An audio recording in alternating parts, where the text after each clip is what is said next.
Good morning, students. We are doing our first chapter of economics, concept of economics and significance of statistics.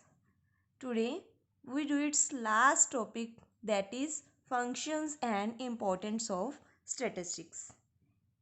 Functions and importance कि statistics हमारे लिए हमारी daily life के लिए क्यों important है.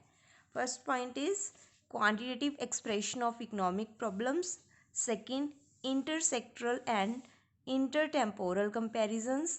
Third is working out cause and effect relationship. Fourth is construction of economic theories और economic models. Fifth is economic forecasting. Sixth, formulation of policies. Seventh is economic equilibrium. Let's discuss its first point, quantitative expression of economic problems. Statistics हमारे लिए क्यों important है कि हम statistics की help से economic problems को क्वांटिटेटिव एक्सप्रेशन दे सकते हैं. अगर हम बात करें अनएम्प्लॉयमेंट की, प्राइस राइजेस की, अनएम्प्लॉयमेंट सिचुएशन कितनी बढ़ रही है, कितनी कम हो रही है, तो उन सब को एक एक्सप्रेशन देने के लिए, एक क्वांटिटेटिव एक्सप्रेशन देने के लिए हम स्टैटिस्टिक्स की हेल्प लेते हैं. Consider any economic problem. जब हम किसी भी इकोनॉमिक प्रॉब्लम की बात करते हैं, what is the problem of unemployment. तो जैसे अनएम्प्लॉयमेंट की problem, problem of price rise और the problem of shrinking export. The first task of economics is to understand magnitude through its quantitative expression. तो वो जो इकोनॉमिक्स है, जो study कर रहे हैं, तो वो उसको कैसे मेज़र करते हैं? स्टैटिस्टिक्स की हेल्प से, क्वांटिटेटिव एक्सप्रेशन की हेल्प से, कि कितना प्राइस राइज हो रहा है, कितनी अनएम्प्लॉयमेंट बढ़ रही है, कितनी कम हो रही है, how much rise. Magnitude means change, कितना चेंज आ रहा है. तो उस चेंज को हम क्वांट की, स्टैट की हेल्प से ही शो कर सकते हैं. जैसे for example 20% rise is in price. So 20% क्या है? उस प्रॉब्लम का क्वांटिटेटिव एक्सप्रेशन है. So we can say that statistics is helpful in quantitative expression of a economic problem. For example, it is a problem of unemployment. We make its quantitative expression. अगर हम बात करें unemployment की, we say 20% rise of the India's working population is unemployed. तो हम बोल सकते हैं 20% वर्किंग पॉपुलेशन अनएम्प्लॉयड है. तो ये 20% क्या है? उस प्रॉब्लम का quantitative expression. Second point is intersectoral and intertemporal comparison. तो पहले आपको पता होना चाहिए सेक्टरल क्या है और टेम्पोरल क्या है. इंटरसेक्टरल मीन्स टू सेक्टर्स का कंपैरिजन करना, जैसे रूरल और अर्बन. तो ये टू सेक्टर्स हैं. जब हम टू सेक्टर्स के डाटा को कंपैरिजन करते हैं तो वो है इंटरसेक्टरल comparison.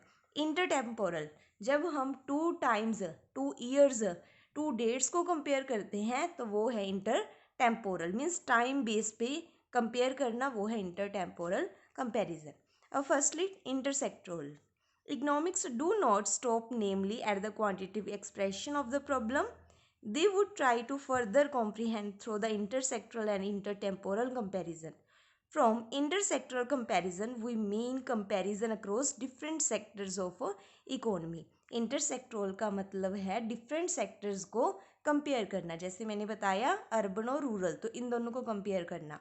Thus, analyzing the problem of unemployed, the economics would like to know the magnitude of unemployment across rural and urban sectors of economy. जब उन्होंने बात करी कि हम रूरल और अर्बन का कंपेयर कर रहे हैं तो कितना चेंज आ रहा है, how much change in to both sectors. तो दोनों सेक्टर्स में कितना चेंज आ रहा है, वो है intersectoral comparison.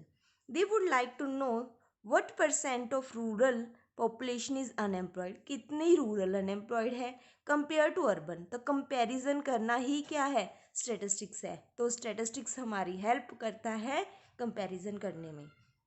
इंटरटेम्पोरल comparison means undertaking the change in the magnitude of problem over time. जब हम टाइम की बात करते हैं कि कितना उसमें चेंज आया डाटा में, तो वो है इंटरटेम्पोरल कंपैरिजन.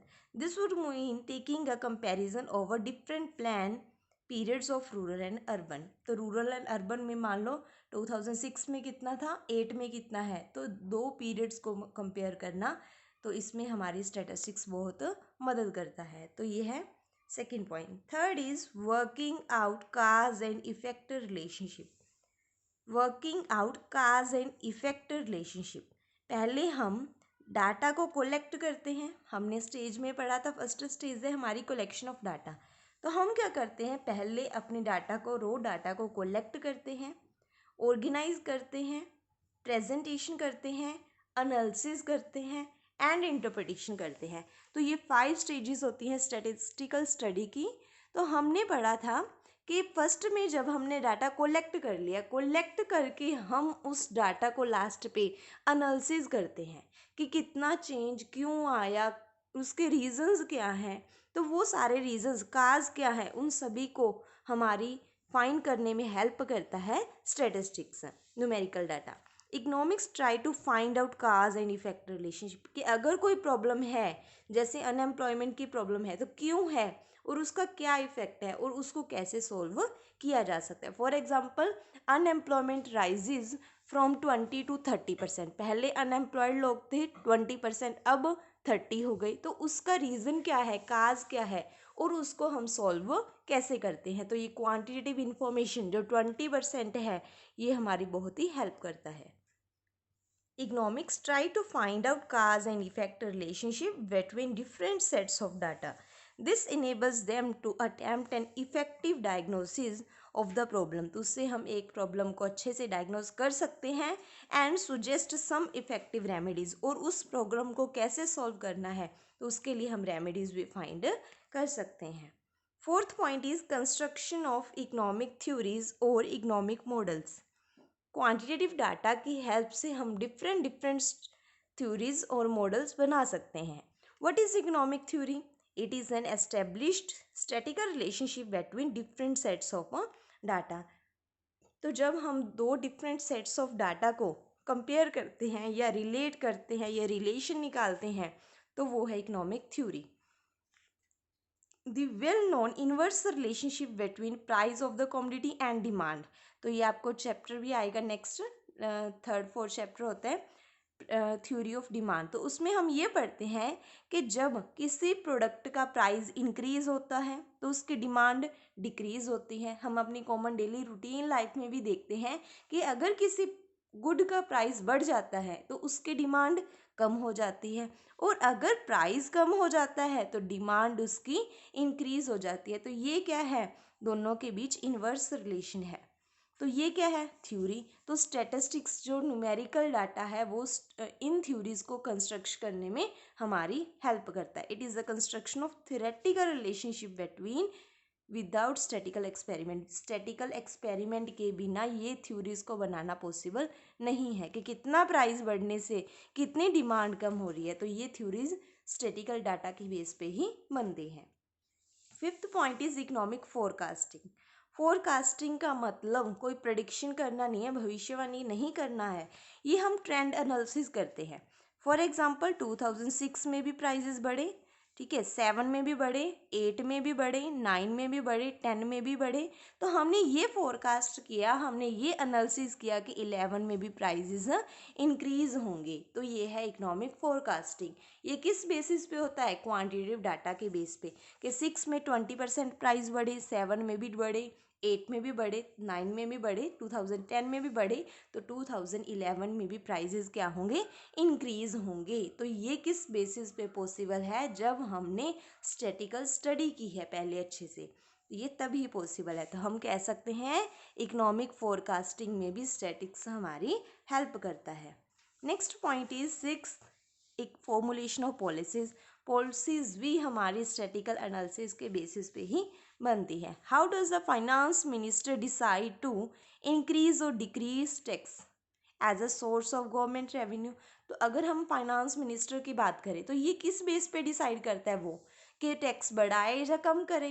तो ये वो किस बेसिस पे डिसाइड करता है, through statistical study, obviously through statistical study. तो वो क्या करता है, पहले स्टैटिकल डाटा को चेक करता है कि कितना टैक्स बढ़ाना चाहिए, कितना टैक्स कम करना चाहिए, तो उस बेस पे ही वो डिसाइड करता है टैक्स पॉलिसी को. It is through statistical investigation through the finance minister get a feedback. Data के बेस पे ही वो फीडबैक अपने लेता है. टैक्स पेइंग कैपेसिटी चेक करता है पीपल की एंड रेवेन्यू नीड्स की, कितना उसको पैसे की नीड है. गवर्नमेंट चेक करती है कि कितनी फंड की उसको नीड है, तो उस बेसिस पे वो डिसाइड करता है टैक्स रेट को. Seventh point is economic equilibrium. Economic equilibrium. अब इक्विलिब्रियम 2 केसेस में होता है. First one is producer case में और सेकंड इज कंज्यूमर बेस पे. प्रोड्यूसर बेस में कैसे होता है? प्रोड्यूसर क्या चाहता है? मैक्सिमम प्रॉफिट अर्न करना. तो एक प्रोड्यूसर कब इक्विलिब्रियम स्टेज में होता है? जब उसके प्रॉफिट मैक्सिमम होते हैं.